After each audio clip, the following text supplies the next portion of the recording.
Hey guys, this is a short tutorial for Project Deltree. Today we'll run through the first mission and I'll cover the basics on how to get started. On the home screen here we can see the team we'll be using for the first mission. If I move this around, we can see their skills changing down here, and we can see their attributes as well. Now we'll be going into more detail in a later video the difference between all these skills, as well as the difference between some of the attributes, but for now, just to keep this short, we'll click on the battle icon down here, click on the first campaign, and click on the first mission. So here we see our team again with an overview of their stats. We can see each character has attributes assigned to it. So we can see the health attribute here, the attack power attribute, and the defense attribute. We can also see that each character has a class assigned with it. So our fire cap has the attack class, there's recovery class, and the balance class. There's also a technical class, which I don't have any of in my first team, but if we jump over to our second team, you can see I'm using one of them here. There's also a Vanguard class, which I don't have any unlocked right now since we're just demoing the first level, but we can get one of those later on. So to start the mission, I'll just come down here and click on Start. So the mission's going to start, and the first enemy is going to appear. So we can see our team members down here, and this character in the leftmost position, he's the one who's going to attack first. So we can see his attack power here, that attribute we were looking at before.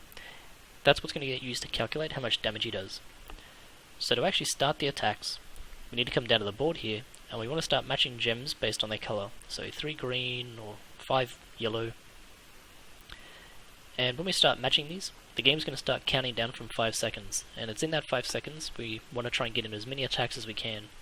So as soon as I start matching these, it's going to start counting down, and then it's going to trigger our attacks. Alright, so that guy's defeated. Now we move on to the second battle of 3, and we have 3 more characters we need to fight. Now what's happened down here is that our characters in our team have actually changed positions, and this happens at the end of every turn. So now our green character is in the attack position, which is a little unfortunate because he also has the lowest attack power at only 188, and our red character, which had the really high attack power, he's going to have to wait a few turns before we can use him again. So what we want to do to try and boost his damage up at least a little bit is down here we can match any gem colors we want, so we can do the 3 yellow or 2 blue, but if we match gem colors that match his color, so green and green, it's actually going to do a color bonus attack, and color bonus attacks boosts our damage by a fair bit. So what we're going to do is we're going to start matching these gems again.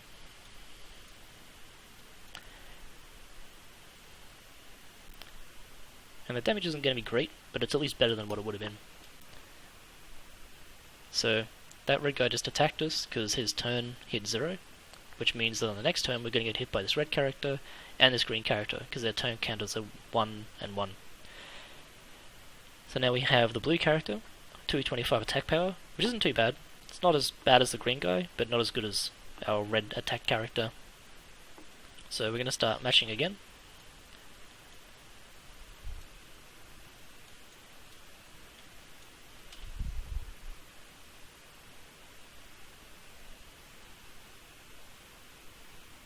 So now it's our red character's turn again. Now, down here, we now have a special gem, and this was because when we were doing the last turn, we actually matched up at least 6 gems, and if you match up at least 6 gems, it will create a bonus attack gem. Now, that means that on my turn, if I match these blue gems, I'm actually going to get some attacks from the red guy, but I'm also going to get a bonus attack from the blue guy as well.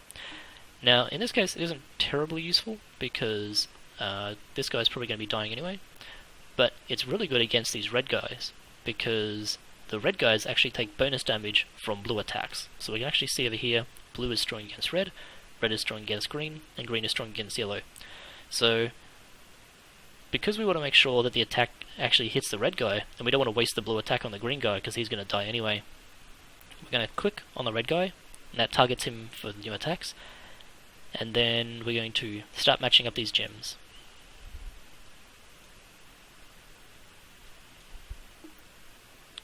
And there's that blue attack, which did a huge amount of damage to that middle guy.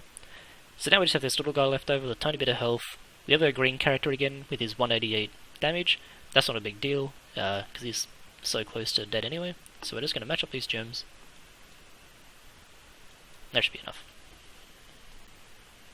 Okay.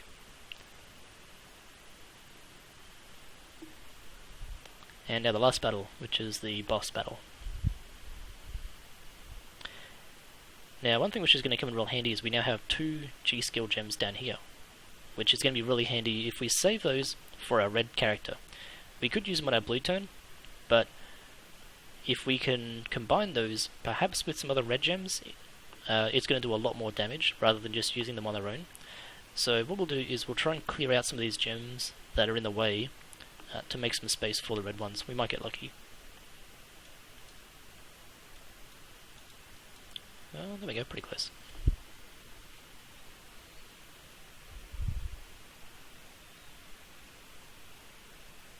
Okay, so now we're going to match up these gems.